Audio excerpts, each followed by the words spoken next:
पल्लू काका एक सख्त मिजाज लेकिन दिल का नरम किसान था, जो अपने सफेद धोती, पगड़ी और हाथ में लकड़ी लिए हर सुबह अपने आम के बाग की निगरानी करता था।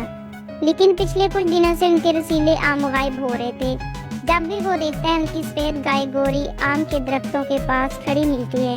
किसान गाय को आम के पत्ते चबाते देखता है तो उसको गुस्से और शक की निगाह से देखता है। किसान जोर जोर से चिल्लाता है। गोरी बेचारी हैरत से मोटी आंखें चपकाती है, जैसे कह रही हो, मैंने कुछ नहीं किया, असल चोर तो कोई और है।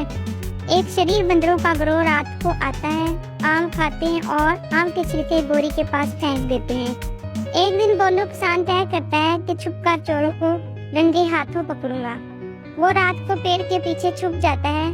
अचानक बंदर आते हैं, नाचते गाते आम तोड़ते हैं और मजे से खाते हैं। गोलू काका हैरान हो जाता है और अफसोस से गोरी को देखता है, जो वाकई बेकसूर थी।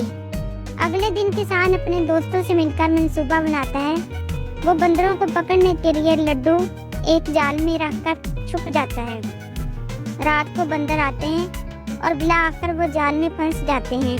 किसान और उसके साथी खूब हंसते हैं। इस तरह किसान अपने असली चोरों को पकड़ लेता है और अपनी गाय का शुक्रिया अदा करता है और उसको प्यार करता है। अस्सलामुअलैकुम। अगर आपको हमारी वीडियोस पसंद आए तो हमारे चैनल द फैमिली वॉर्ड को सब्सक्राइब करें और नई वीडियोस की अपडेट्स के लिए बेल आइकन जरूर दबाएं।